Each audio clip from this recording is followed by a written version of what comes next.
Hello भाइयों। देखो, इस लेक्चर में मैं तुम लोग को अच्छे तरीके से समझाऊंगा कि जावा प्रोग्राम कैसे वर्क करता है।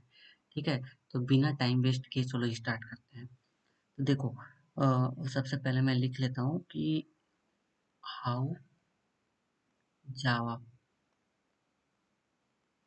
Programme works. ठीक है, देखो, जावा प्रोग्राम एक्चुअल में वर्क कैसे करता है।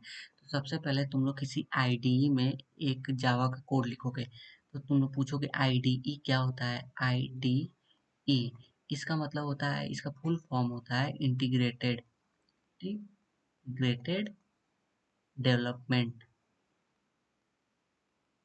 डेवलपमेंट ठीक है भाई, इन्वायरमेंट। ENVIRONMENT इन्वायरमेंट, इसका फुल फॉर्म यही होता है, इंटीग्रेटेड डेवलपमेंट एनवायरमेंट। अब ये क्या होता है तुम लोग पूछोगे, तो जैसे मैं एग्जांपल के साथ तुम लोग को अच्छे तरीके से समझा रहा हूँ। जैसे तुम लोग कहाँ पे रहते हो, घर में रहते हो। ठीक है, जैसे ये तुम लोग का घर है। ठीक है भाई, ये किसका घर है, राम का घर है। ये क्या है, घर, घर है ना। ठीक है भाई, समझो। ये किसका घर है, राम का घर है। ये किसका घर है, घर है, घर। ये भी एक घर है। ये किसका क्या घर है, S Shyam, SHYM Shyam house है इस घर का नाम। ठीक है, लेकिन सब में देखो, राम का घर एक अलग है, श्याम का घर एक अलग है, लेकिन कॉमन क्या है इस समय, घर। सब लोग कहाँ पे रह रहे हैं, घर के अंदर ही रह रहे हैं। ठीक है, तो वैसे भी हम लोग कोई भी कोड करते हैं तो किसी आईडीई में करते हैं, जो कि अपने कोड को इजी रहता है मेंटेन करना अपने कोड को। तो हम लोग किसी आईडीई का यूज करते हैं। आईडीई अलग अलग नेम के होते हैं। जैसे आईडीई के अंदर आता है, इस आईडी के अंदर तुम लोग आता है इक्लिप्स आईडी या लाइक इक्लिप्स आईडी। ये मोस्टली जावा के लिए यूज किया जाता है। जो भी प्रोफेशनल जावा डेवलपर्स होते हैं वो कंपनी में भी जाकर, आईटी इंडस्ट्री में भी इक्लिप्स आईडी पे अधिकतर लोग काम करते हैं। एक होता है जावा के लिए इंटेलिजे आइडिया होता है, इंटेलिजे आइडिया। ठीक है, और एक होता है VS code, Visual Studio code.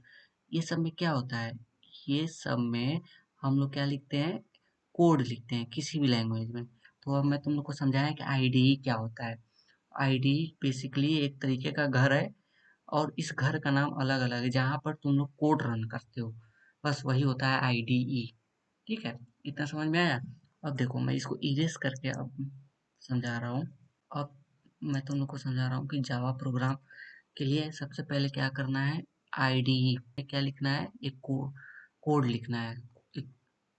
Eclipse, ECLI, Eclipse का यूज कर सकते हो जावा के लिए। मैं इक्लिप्स का ही यूज करूंगा। ठीक है, और दूसरे नंबर पे क्या करना है, जावा का एक फाइल बनाना है, जावा फाइल। ठीक है, जिसका एक्सटेंशन डॉट जावा रहे लास्ट में। एक्सटेंशन क्या होता है, ये क्या होता है, एक्सटेंशन इसको कहते हैं, एक्सटेंशन। जैसे देखो, जो भी कोई फाइल का तुम लोग नाम लिखते हो, जैसे ABC.java हो गया, तो ये जो डॉट जावा है यहाँ पे, ये क्या कहलाता है, एक्सटेंशन। अगर कोई तुम लोग से पूछे कि जावा का एक्सटेंशन बताओ, तो तुम लोग बोलोगे डॉट जावा। अगर कोई पूछे सी का एक्सटेंशन बताओ, सी लैंग्वेज का, तो डॉट सी। ऐसे ये सब क्या है, एक्सटेंशन होता है। ठीक है भाई, ये सब क्या होता है, एक्सटेंशन होता है, जो लास्ट में डॉट के साथ लगा रहता है। ये डॉट सी, डॉट जावा, ये सब क्या होता है, एक्सटेंशन। तुम लोग समझ गए आईडी क्या होता है, एक्सटेंशन क्या होता है। अब देखो, जावा फाइल बनाए और उस जावा फाइल में तुम लोग कोड लिखोगे। अभी मैं इक्लिप्स आईडी में हेलो वर्ल्ड या I am learning Java print करके तुम लोग को प्रॉपर अच्छे तरीके से समझाऊंगा। तो अब देखो, तुम लोग जो जावा का कोड लिखोगे एक्चुअल में वर्क कैसे करेगा। देखो, जो तुम लोग जावा का कोड लिखोगे, तो जैसे तुम लोग यहाँ पर कंप्यूटर में एक यहाँ ये तुम लोग का कंप्यूटर है, ये कुछ यहाँ पे कोड लिखे तुम लोग। ठीक है भाई, ठीक, इसमें कोड लिखे। ठीक, ये वाला कोड जाएगा कंपाइलर के पास, कंपाइलर। ठीक है, ये वाला कोड तुम्हारा जाएगा कंपाइलर के पास। हम्म, ये कंपाइलर क्या करेगा, जैसे तुम्हारे फाइल का नाम है abc.java, ये कंपाइलर क्या करेगा, इस फाइल को चेंज कर देगा किसमें, abc डॉट क्लास में। ठीक है, क्लास फाइल हो गया है ये तुम्हारा, इसको तुम्हारे में बाइट कोड में चेंज कर देगा। और जो डॉट क्लास फाइल होता है इसको हम लोग कहते हैं byte code. Byte code, byte code कैसा होता है अभी मैं तुम लोग को दिखाता हूँ। बाइट कोड का इमेज मैं तुम लोग को दिखा रहा हूँ। ठीक है, मैं यहीं पे एक इमेज लगा दूंगा बाइट कोड का, तुम लोग देख लेना बाइट कोड कैसा होता है। ये 01 के फॉर्म में होता है। अ, उसके बाद ये कंपाइलर गया, बाइट कंपाइल हुआ कोड, बाइट कोड में जनरेट हुआ, एबीसी डॉट क्लास हुआ। जब फिर उसके बाद जब ये कोड रन होगा, तो रन होने के बाद तो जेवीएम क्या करेगा, जेवीएम इसको इस डॉट क्लास फाइल को लोड करेगा। ये जेवीएम का फुल फॉर्म क्या होता है, जावा, जहाँ पे अपना एक्चुअल में जावा का कोड रन होता है। जावा, इसका फुल फॉर्म होता है जावा वर्चुअल, वर्चुअल मशीन। ठीक है भाई, बस इतना याद रखो। जेवीएम क्या होता है, इसके अंदर कंपोनेंट होते हैं।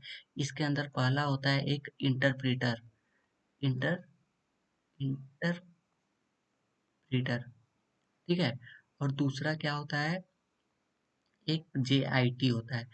अब इस सब का भी मैं तुम लोग को समझाता हूँ। जेआईटी, इसका फुल फॉर्म का क्या होता है, जस्ट इन टाइम। ठीक है, अभी मैं तुम लोग को अच्छे तरीके से समझा दूंगा ये सब क्या होता है। तो सबसे पहले तुम लोग जावा का फाइल बनाए डॉट जावा एक्सटेंशन के साथ।